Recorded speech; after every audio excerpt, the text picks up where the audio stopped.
didn't have the blood across the door, is that the only time he's done that? Has it always been? You're saying there's a section in the Haggadah where we say that was God himself. It wasn't an angel and it wasn't a messenger, it was God himself, right? That's what you're asking? Was that the only time in history? Yeah, is that the only time he, like in Egypt, did he do anything directly, or was it all angels that he sent down? The angels even had angels because Moshe and Aaron were the human angels. Meaning God was very much in terms of having a representative. But in a way, just to address the point you're making, in a way, the whole point and significance of everything that went on in Mitzrayim was that on a certain level, it was meant to be a historical moment that God intended that was a one-time thing where God was the most involved. And that was, this takes us back to what we started talking about last time. So I just want to take a minute to review and run over some of the ideas that we mentioned and see if we maybe could take them further. Okay, so we talked about that the initial prophecy to go down to Egypt, was instructed, it was given over to Avraham Avinu.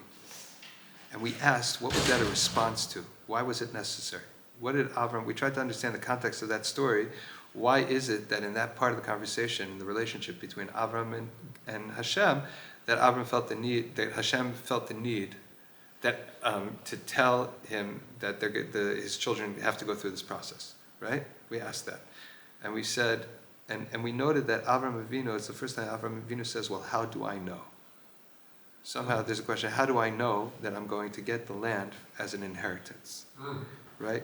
We noted that Hashem tells Avram so many times, in so many ways, in Parshas Lech Lecha, that he's going to be a great nation, and ultimately God will bequeath him the land.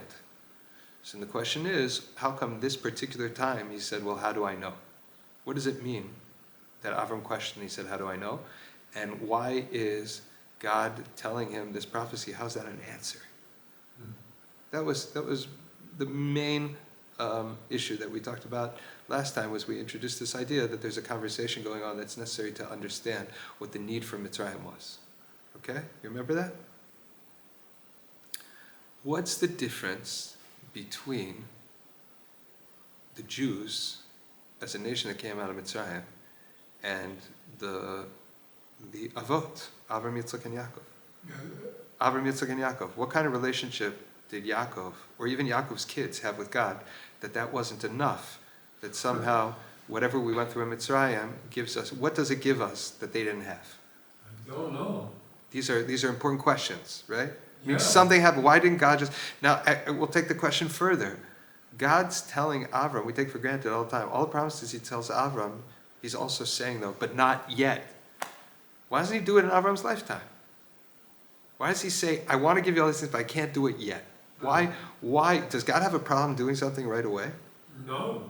So why is it necessary? Why is it necessary for him, in order to give you these things, there's some sort of process that has to happen? What is that process?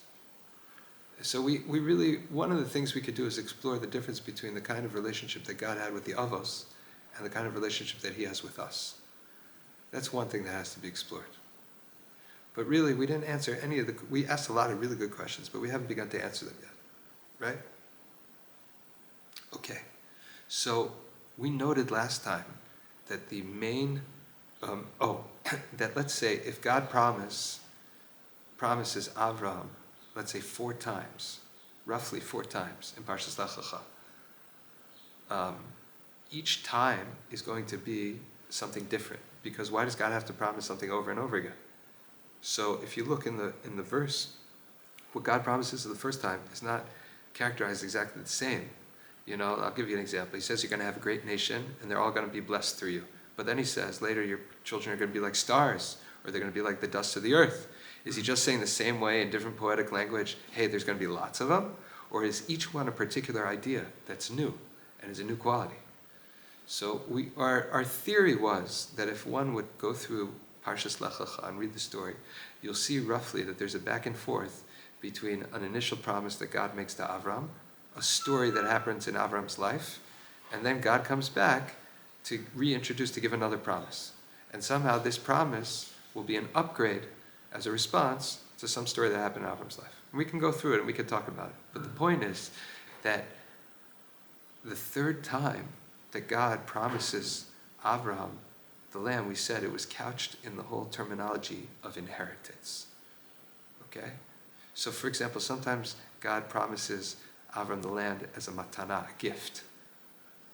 And sometimes he promises it to him as an achuzah. An achuzah is like there's an achuzah and there's a nachala, there's a yerusha. These are all different dimensions of a relationship that you could have to a land. For example, if I give you a gift, you could do anything you want with that. When God gives Eretz Yisrael to the Avos, He's not saying you could do anything you want with it. You could sell it. You could. Do you have to answer that? I don't want to get in your way. It's three. Excuse me. Oh.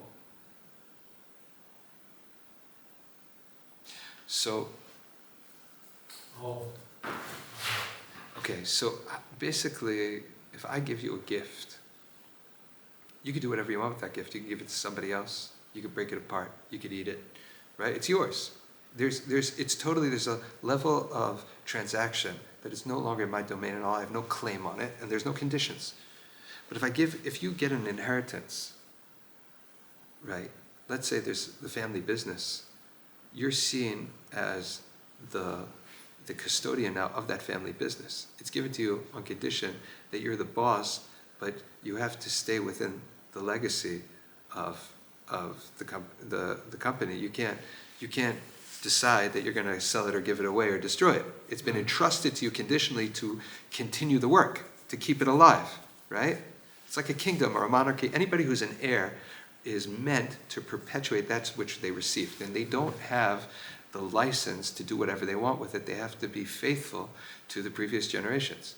So the idea of inheritance means that if God is giving you something as an inheritance, that means that you're expected to replace Him and to continue the business. So God says His relationship with humanity is not just that, where He wants to give you a party, but He wants to entrust you with creation, that you are the responsible one who's caring, who's able to do all the things that God would want for it, and He wants you to do it, right? And in His relationship with Avraham, He's saying, this land that I want to give you, I want that it should be an inheritance, that you will do my job.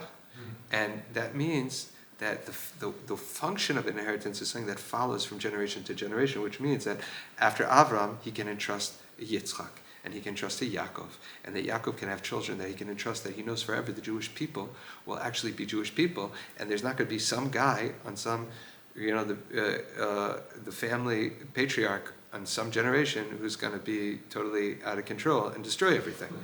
So if God says, I want you to inherit, Avraham Avinu may have two questions. One is, how can he see himself as a legatee of God? How can he be worthy of inheriting from God? And the other question is, implied in that is, if he receives it, maybe he's worthy, but how can he guarantee that forever he'll have a bloodline that it could stay in the family? Why is it, how can it be that we can have a relationship with God that at some point in history, God can't say, is not going to say, you know what, I've had it, this isn't working out, let's get divorced, I'm going to marry another nation. What's the guarantee? So these are some of the questions that we can say.